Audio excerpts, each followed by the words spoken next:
Kami dari kelompok 4 berisi Abigail, Nicholas Wesley, Yusril Mardiatan, Stephen, Axel Langsari, Samuel Richard Gunawan dengan topik sosial media akan mempresentasikan aplikasi yang telah kami buat. Pertama-tama di sini ada login page yang dibuat oleh saya sendiri, Abigail. Itu berisi login, register, dan forgot password. Nah, di login ini kita bisa isi email yang sudah kita daftarkan dan password yang sudah kita daftarkan sebelumnya di page register. Nah, kali ini kita akan daftarkan email, yaitu email socialapp.min.gl@gmail.com dengan sandinya itu 1-8. Nah, di sini kita bisa langsung masuk ya kalau udah register. Coba kita logout sekarang. Nah, kita login pakai email yang udah kita daftarin. Oke, kita logout lagi. Nah, di sini kalau misalnya kita udah lupa sama passwordnya, kita bisa pencet forgot password. Kita masukin email yang kita daftarkan sebelumnya. Oke, kita klik reset password, nanti dia akan ngirim link ke emailnya yang udah kita daftarin itu untuk reset password yang akan kita daftarin yang baru, gitu. Coba kita ke emailnya. Nah, di sini kelihatannya ada linknya, nanti bisa langsung kita klik aja. Nah, nanti muncul tampilan seperti ini. Kita bisa ngisi password yang barunya di dalam situ. Kita coba masukin 8-1. Oke, kita save. Nah, kita balik ke aplikasinya. Oke, lalu kita coba login pakai password yang baru yang udah kita reset. Nanti dia akan masuk ke home. Oke, selanjutnya akan dijelaskan oleh rekan saya mengerjakan page home. Oke, baik. Pada page home ini kita melihat ada page for you dan following. Itu merupakan page untuk menampilkan apa kita sudah follow, untuk melihat post orang yang kita follow. Pada for you itu ada post-post dari masing-masing user. Jika kita tekan postnya, akan memunculkan halaman baru. Ya, baik, untuk komen-komen yang ada. Ketika kita keluar lagi, jika kita tekan nama atau username dari orang tersebut, maka akan memunculkan halaman profil dari orang tersebut. Dan kita bisa memfollow-nya. Kita bisa melihat bio-nya dan post-nya. Jika kita keluar lagi, lalu kita klik titik 3 di post orang tersebut, kita dapat melihat pilihan untuk mereport post tersebut, blok orang tersebut, atau meng-cancel-nya. Jadi kita cancel dulu. Nanti begitu akan dijelasin oleh teman kelompok yang lain. Lalu di post ini juga dapat tombol love atau untuk like. Ada juga untuk komen. Lalu di sebelah kanan bawah itu ada tombol untuk menambah post baru. Jika kita klik, maka kita dapat menuliskan apa saja, misalnya halo. Lalu kita klik post, maka akan muncul di postingan terbaru. Lalu ada juga timestamp untuk menunjukkan kapan waktu post tersebut di-upload. Lalu di sebelah kiri paling atas ada drawer untuk menunjukkan halaman-halaman apa saja yang bisa kita pilih. Selanjutnya akan dikasih oleh teman saya. Baik, untuk fitur options titik 3 di post itu, kalau kita klik di punya kita sendiri, itu dia akan muncul delete sama cancel. Jadi kalau misalnya kita klik delete, postnya kita itu kehapus ya. Kalau cancel nanti dia menutup menunya. Oke, coba kita delete. Nah, jadi postnya kita udah kehapus. Nah, terus di situ ada fitur like juga. Fitur like itu kita bisa nge-like postingan orang. Nanti dia langsung muncul angka yang berapa orang yang likes post tersebut ya. Simpelnya kayak Instagram gitu. Terus kalau misalnya kita klik options-nya di post orang lain, itu kita ada pilihan lain. Ada report, block user, sama cancel yang nantinya akan dijelaskan oleh teman saya yang lainnya. Oke, akan saya jelaskan bagian report dan block user ya. Di sini kalau kita tekan nge-report user, maka dia akan menyimpan data di database-nya. Boleh ditekan dulu reportnya. Nah, dia akan memunculkan menu apakah mengkonfirmasi user apakah dia ingin nge-report apa tidak. Jika di cancel, maka dia akan membatalkan prosesnya. Atau user ingin memilih benar-benar ingin mereport. Coba ditekan. Nah, kemudian dia akan memberitahu user kalau post tersebut telah di-report. Oke. Kemudian user juga bisa ngeblokir user lainnya. lewat titik 3 itu dan dia menekan block user. Kemudian dia akan memunculkan notice yang sama juga dengan report user. Mulai ditekan blokirnya. Kemudian akan terlihat notice kalau usernya berhasil ngeblokir user lainnya. Mulai ditekan OK. Nah, user yang diblokir oleh yang terblokir ini tidak, postingannya tidak akan muncul di sini. Jadi dia sudah hilang. Nah, mungkin user ingin berubah pikiran, ingin membuka blokir user yang sudah dia blokir. Caranya adalah kita bisa buka dari link menu yang strip 3 itu di hamburger menu yang di atas kiri, dan kemudian kita membuka settings.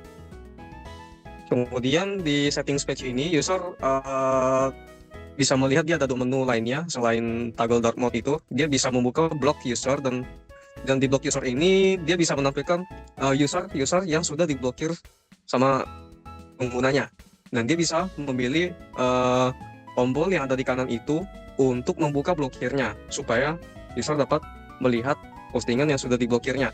Boleh ditekan menunya.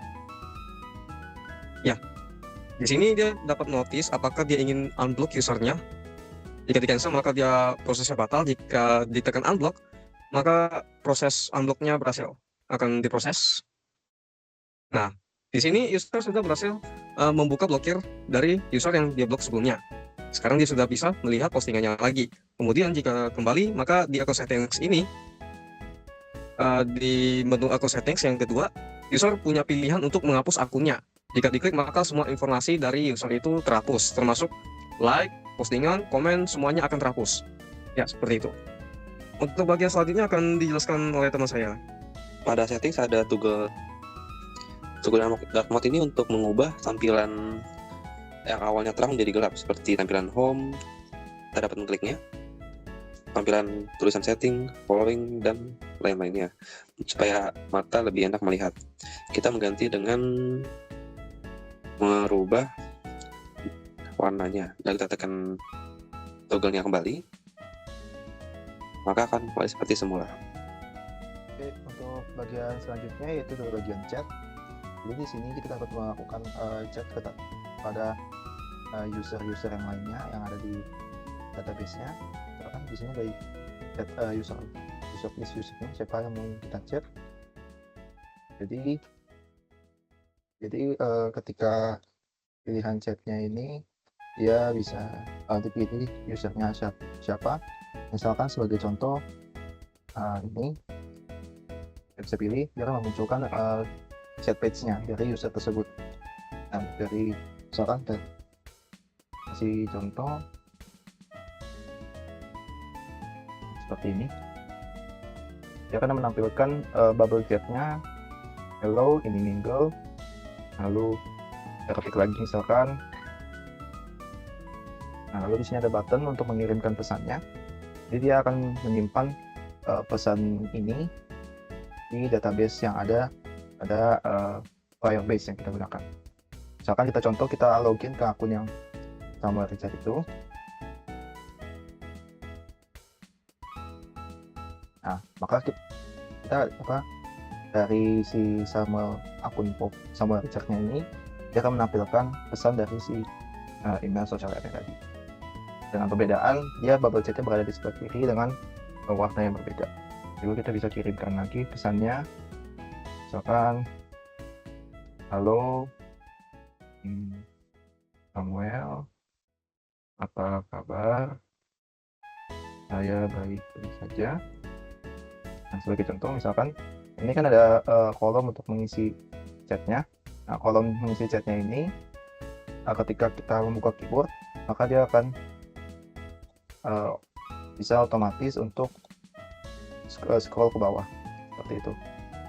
Jadi tidak ada yang bertumpuk di ketutupan oleh dari keyboard layoutnya itu, seperti itu. Jadi jika kita mengirimkan pesan lagi, dia akan otomatis scroll ke bawah untuk menampilkan pesan terbaru yang sudah dikirimkan. Kurang lebih itu untuk bagian chatting terhadap user yang lainnya.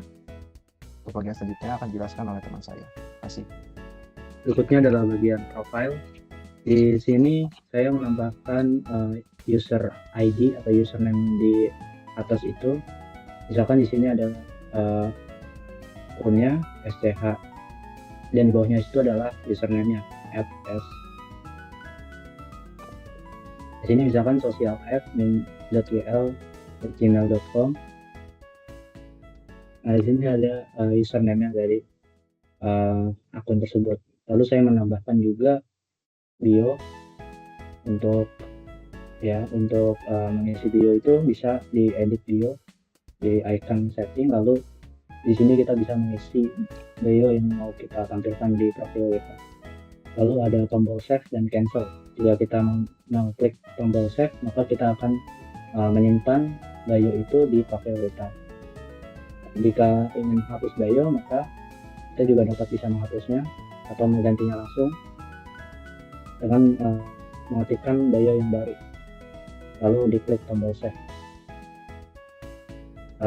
Mungkin itu saja dari profile page. Selanjutnya bisa dilanjutkan oleh teman saya. Oke, kemudian ada fitur. Untuk fitur search di bagian download, bisa kita klik fitur search itu. Dan kemudian di sini, di bagian paling atas terdapat kolom bar untuk yang bisa kita gunakan untuk mencari user yang kita mau cari dari database Firebase. Bisa dicoba, mungkin kita coba klik ABCD pin. Nah, itu di situ langsung ketemu usernya. Dan jika kita klik tanda panah tersebut, bisa diklik. Nah, di sini kita bisa langsung masuk ke page untuk profile dari user yang kita pilih. Nah, di sini ada saya tambahkan untuk button follow dan juga untuk profile stats. Profile stats ini ada postingan, follower, dan juga following. Di mana ini menampilkan jumlah dari post, jumlah dari followers, dan juga following. Di sini kita bisa klik untuk follow buttonnya. Nah, di sini dia langsung bertambah untuk jumlah follower dari user yang kita lihat. Kemudian di sini juga bisa kita unfollow, bisa kita klik unfollow. Dan di sini akan ditanyakan apakah user benar-benar akan mengunfollow user yang dipilih. Dan coba kita klik yes.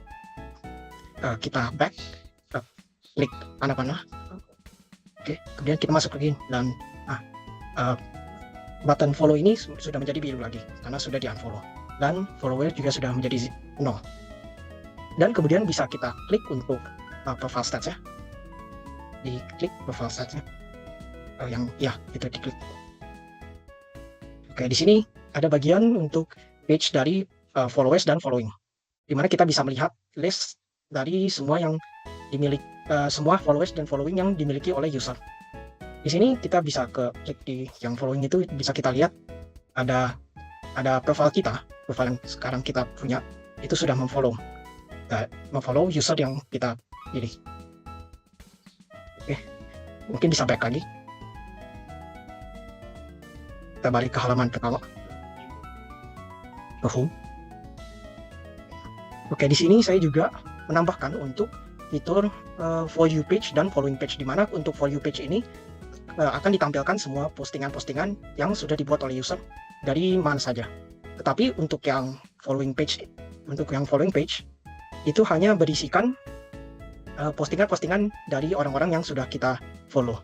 Nah, di sini mungkin masih belum, jadi mungkin bisa di copy start terlebih dahulu. Aplikasinya di hot start ya, setelah sudah follow. Nah, kita coba lihat following lagi. Nah, maka postingan yang dari yang user yang kita follow akan muncul di bagian following.